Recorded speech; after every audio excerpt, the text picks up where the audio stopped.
नमस्कार. ठाण्याच्या राजकीय, सामाजिक आणि सांस्कृतिक घडामोडींचं वर्तमान चित्र दाखवणाऱ्या ठाणे वर्तमानमध्ये मी नितीन बोरसे आपलं पुन्हा एकदा हार्दिक स्वागत करतो. सादर करीत आहोत आजच्या ठळक बातम्या. इंदिरानगर परिसरातील पाणीपुरवठा अधिक सक्षम नियमित करण्याच्या उद्देशाने ठाणे महापालिकेने उभारलेल्या इंदिरानगर आणि रूपादेवी पाडा येथील नवीन संप पंप हाऊसचं लोकार्पण राज्याचे उपमुख्यमंत्री एकनाथ शिंदे यांच्या हस्ते संपन्न झालं. या प्रकल्पातून इंदिरानगर येथून 31 MLD आणि रूपादेवी पाडा येथून 21 MLD असा 52 MLDचा अतिरिक्त पाणीपुरवठा होणार आहे. यामुळे इंदिरानगर, रूपादेवी पाडा, साठेनगर, हनुमाननगर, वाल्मिकी पाडा, श्रीनगर, किसननगर, भटवाडी, शांतीनगर, वारलीपाडा, रामनगर, जुनागाव आणि कैलासनगरसह हजारो नागरिकांना याचा लाभ होणार आहे. 2018 सालापासून जागेकडे MIDCकडे पाठपुरावा केल्यानंतर हा प्रकल्प साकार झाल्याची माहिती माजी नगरसेवक आणि शिवसेनेचे वागळे विभाग प्रमुख श्री एकनाथ भोईर यांनी दिली. महिलांची आणि नागरिकांची पाण्यासाठीची दैनंदिन धावपळ कमी होऊन नियमित आणि मुबलक पाणीपुरवठा सुनिश्चित करण्यासाठी प्रशासन कटिबद्ध असल्याचं यावेळेस उपमुख्यमंत्री एकनाथ शिंदे यांनी सांगितलं. या संपूर्ण प्रकल्पासाठी श्री एकनाथ भोईर, सौ एकता भोईर, यज्ञा भोईर, श्री यज्ञेश भोईर यांनी मोठ्या प्रमाणात पाठपुरावा केला होता. वागळे स्टेटमधील आमच्या या परिसरातील लोकांना वेळेवर पाण्याची तक्रारी होत्या, त्याचा याच्यातनं निवारण होणार आहे. पण त्यासाठी माननीय महाराष्ट्र राज्याचे उपमुख्यमंत्री आदरणीय एकनाथजी शिंदेसाहेब यांचा फार मोलाचा मला सहकार्य होता. आणि त्याचबरोबर ठाणे महानगरपालिकेमध्ये तत्कालीन महापौर मीनाक्षीताई शिंदे आहेत, आमचे तत्कालीन सभागृह नेते नरेश मस्के साहेब आहेत, आजचे खासदार, यांचाही त्यावेळेला मोठा मला आधार मिळाला आणि त्यांना माझ्या पाठपुराव्याला हे देण्यासाठी त्यांनी मला मदत केली. त्यामुळे या सर्वांच्या मदतीमुळेच हे शक्य झालं. आणि त्यामुळे मी या माझ्या प्रभाग क्रमांक 15 आणि त्याचबरोबर वागळे स्टेटमधील इतर परिसरातसुद्धा जो काही पाणी आता वेळेवर मिळणार आहे ते मी ज्या अशक्य गोष्ट ती शक्य करू शकलो याचा मला समाधान आहे. माजी उपमुख्यमंत्री स्वर्गीय अजितदादा पवार यांच्या जयंती दिनानिमित्त राष्ट्रवादी काँग्रेस पार्टी ठाणे शहर जिल्हा यांच्या वतीने गडकरी रंगायतन येथे 10वी-12वीतील गुणवंत विद्यार्थी गौरव सोहळा आयोजित करण्यात आला होता. नगरसेवक श्री नजीब मुल्ला यांच्या मार्गदर्शनाखाली झालेल्या कार्यक्रमाला प्रदेशाध्यक्ष खासदार सुनील तटकरे हे प्रमुख अतिथी म्हणून उपस्थित होते.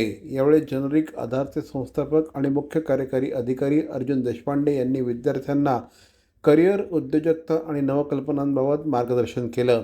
ठाणे शहरासह परिसरातील हजारो विद्यार्थी, पालक, शिक्षकांनी या कार्यक्रमात सहभाग घेतला. गुणवंत विद्यार्थ्यांचा या निमित्ताने सन्मान करण्यात आला.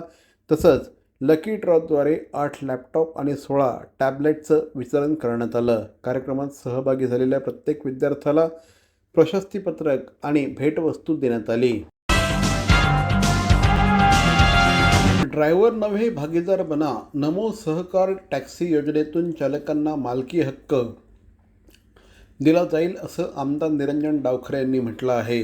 टॅक्सी चालकांना केवळ सेवा पुरवठादार न ठेवता सहकारी संस्थांचे भागीदार बनवण्याचा उद्देश नमो सहकार टॅक्सी योजनेचा असून या माध्यमातून चालकांना स्वाभिमान, मालकी हक्क आणि निर्णय प्रक्रियेत सहभागी मिळणार असल्याचं प्रतिपादन आमदार निरंजन डावखरे यांनी केलं आहे.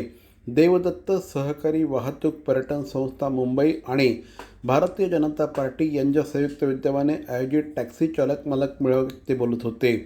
यावेळेस आमदार संजय केळकर हे देखील उपस्थित होते. यावेळेस बोलताना श्री डावखरे यांनी या योजनेत सहभागी होणाऱ्या प्रत्येक चालकाला संस्थेचे 5 शेअर्स देण्यात येणार असून तो सहकारी संस्थेचा सभासद आणि भागीदार बनेल. त्यामुळे संस्थेच्या भागभांडवलात त्याचा थेट सहभाग असणार आहे. चालकांना केवळ उत्पन्नाचं साधन नाही तर संस्थेच्या धोरणात्मक निर्णयांमध्ये सहभाग, समस्या मांडण्याचा अधिकार आणि व्यवस्थापनात प्रतिनिधित्वाची संधी देखील मिळणार आहे. सहकार क्षेत्रातील पारदर्शकता, लोकसहभाग, सामूहिक मालकी हे या उपक्रमाचं वैशिष्ट्य असल्याचं सांगत ड्रायव्हर नाही भागीदार बना हा या योजनेचा मुख्य संदेश असल्याचं श्री डावखरे यांनी स्पष्ट केलं. ठाणे महानगरपालिकेचे मालमत्ता कर म्हणजेच प्रॉपर्टी टॅक्स भरण्याचे आवाहन. सन 2022-23 या आर्थिक वर्षाचे मालमत्ता कराचे म्हणजेच प्रॉपर्टी टॅक्सचे बिल ठाणेकर करदात्यांना महापालिकेमार्फत आर्थिक वर्षाच्या सुरुवातीस म्हणजेच माहे एप्रिल 2022 मध्ये देण्यात आलेले आहे. तथापि अद्यापही काही करदात्यांनी मालमत्ता कर महापालिकेकडे जमा केलेला नाही. सध्या आर्थिक वर्षाचा अंतिम टप्पा सुरू झाला आहे. मालमत्ता कर वसुलीसाठी महापालिकेतर्फे कडक कारवाई हाती घेण्यात आली आहे. या अंतर्गत जंगम मालमत्ता, टीव्ही, फ्रीज, वाहन व इतर जप्त करणे तसेच स्थावर मालमत्ता वॉरंट बजावून जप्त करण्यात येत असून मालमत्तेचा जाहीर विक्रीद्वारे लिलाव करून कराची रक्कम वसूल करण्यात येत आहे.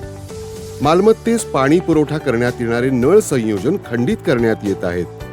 त्याचप्रमाणे थकीत मालमत्ता करावर 2% व्याज आकारले जात असल्याने भरावयाची रक्कम वाढत आहे.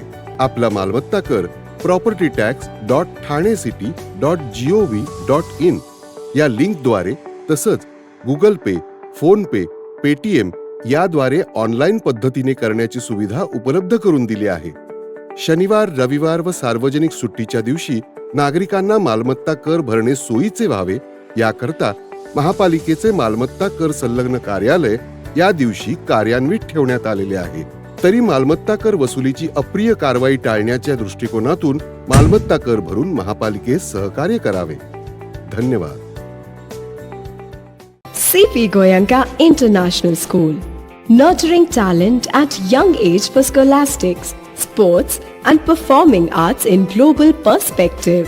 Proud to have world toppers and country toppers in 10th standard Cambridge examinations.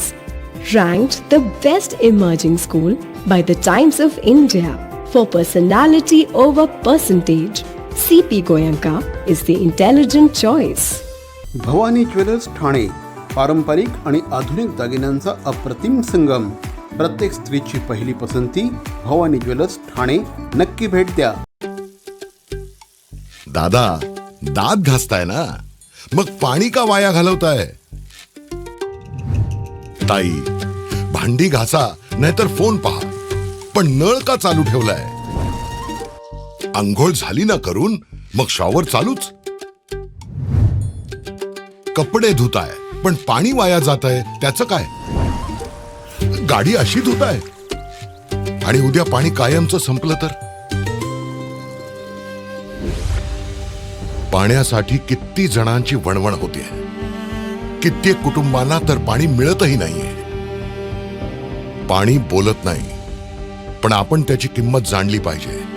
पाण्याचा अपव्यय टाळा, परिस्थिती भीषण होऊ शकते. प्रत्येक थेंब जपा, पाणी वाचवा. पाणी ही निसर्गाची देणगी आहे. पाणी निर्माण करता येत नाही. पाण्याची बचत हीच पाण्याची निर्मिती. ठाणे महानगरपालिकेतर्फे जनहितार्थ जारी.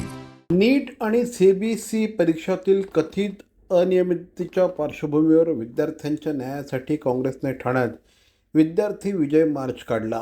काँग्रेसच्या निवेदनानुसार केंद्रीय शिक्षण मंत्री धर्मेंद्र प्रधान यांच्या राजीनाम्यानंतर हा विजय मार्च काढण्यात आला. ठाणे शहर काँग्रेसचे अध्यक्ष श्री राहुल पिंगळे यांच्या नेतृत्वाखाली निघालेला मार्च शहर मध्यवर्ती कार्यालयातून रेल्वे स्थानक मार्गे डॉक्टर बाबासाहेब आंबेडकर यांच्या पुतळ्यापर्यंत पोहोचला. यावेळेस पेपरफुटी प्रकरणामुळे तणावाखाली मृत्युमुखी पडलेल्या विद्यार्थ्यांना श्रद्धांजली अर्पित करण्यात आली. आंदोलनात माजी खासदार कुमार केतकर, विविध सामाजिक संस्थांचे पदाधिकारी, काँग्रेसचे पदाधिकारी आणि इतरही मान्यवर उपस्थित होते. त्यांच्यावरती गलतफहमी केली जात होती, परंतु धर्मेंद्र प्रधानांचा घेतलेला राजीनामा हे या लढ्याला आलेला अंशतः यश आहे. खरं तर हा राजीनामा आधीच घेतला असता तर आतापर्यंत आंदोलनं झाली असती, विद्यार्थ्यांना अशी गुराढोराप्रमाणे त्या ठिकाणी मारहाण झाली नसती. खरं तर याबाबत पंतप्रधानांनी राजीनामा द्यायला पाहिजे की त्यांनी राजीनामा घ्यायला एवढा उशीर केला. आणि काँग्रेस पक्ष सातत्याने या विद्यार्थ्यांच्या मागे उभा होता.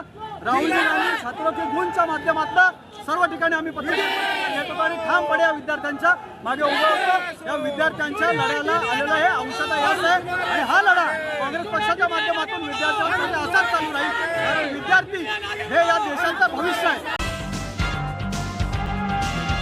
सुभाषनगर, गांधीनगर येथील झोपडपट्टी पुनर्वसन योजना रखडवणाऱ्या विकासकाला नळपाडा येथील 1500 घरांच्या पुनर्वसनाचा प्रकल्प देण्याची प्रक्रिया एसआरने सुरू केली आहे.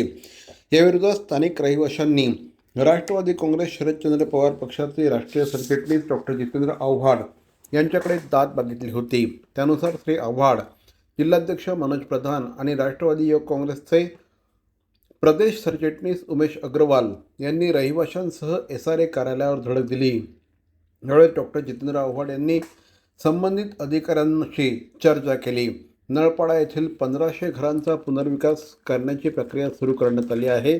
त्यासाठी एसआरए अधिकाऱ्यांनी रिट्स प्रॉपर्टी इंडिया या विकासकाला पुढे आणलं आहे. ही कंपनी महाकाली बिल्डर्सचा एक भाग आहे. या कंपनीला याआधी गांधीनगरमधील 2200 झोपडीधारकांनी सहमतीपत्र दिलं होतं. त्यानंतर 400 घरं पाडण्यात आली, मात्र अद्याप त्यांना भाडं अदा करण्यात आलेलं नाही. तसंच सुभाषनगर येथील एसआरए प्रकल्प 15 वर्ष रखडला आहे. आता गांधीनगर येथील उर्वरित 1800 झोपडीधारकांनी घरं रिकामी करण्यास नकार दिला आहे. आर्थिक डबघाईला आलेल्या महाकाली डेव्हलपर्स संचालित रिट्स प्रॉपर्टी इंडिया या कंपनीसाठी एसआरए अधिकारी पायघड्या का घालत आहेत, असा सवाल श्री डॉक्टर जितेंद्र आव्हाड आणि श्री मनोज प्रधान यांनी केला आहे.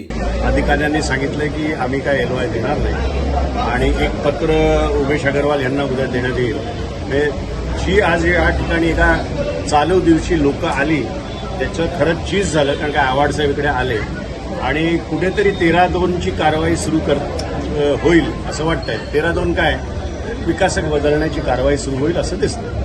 आज 8 ते 9 दिवस झाले त्या व्यक्तीचा चार्ज आज देण्यात आला. का? कारण आव्हाड साहेब येणार होते. तर काही लोकांचा आरोप होता ना की राजकीय नेत्यांकडे जावं लागतं. हेच कारण आहे की राजकीय नेत्यांशिवाय एसआरए काय हलत नाही. यांचा म्हणजे बोलतात ना, बिल्डरांची दलाली करायचं काम चालू आहे इकडे. बिल्डर लोकांची बाजू कशी मांडता येईल हे एसआरए करतं, पण गोरगरीब जनतेचा कोण ऐकायचा इथे मागणी मानत नाही. आणि आज म्हणून आम्हाला आव्हाड साहेबांना कुठेतरी आणावा लागला. याच्या पुढे पण साहेबांनी आम्हाला हमी दिली आहे की जर समजा आम्हाला न्याय भेटला नाही तर आव्हाड साहेब आमच्या बरोबर, प्रधान साहेब आमच्या बरोबर पुढे कोर्टाची लढाई लढायला पण तयार आहे. तर मंडळी, या होत्या आजच्या ठळक बातम्या. आजचा एपिसोड आपल्याला कसा वाटला आम्हाला जरूर कळवा. आमचा पत्ता आहे Dadoji Konde stadium, shop number 16, Khatan road, Thane पश्चिम. दूरध्वनी क्रमांक 9820939420. तर मग पुन्हा भेटू उद्या याच वेळी याच ठिकाणी ठाणे वर्तमानमध्ये. तोपर्यंत धन्यवाद. जय हिंद, जय महाराष्ट्र.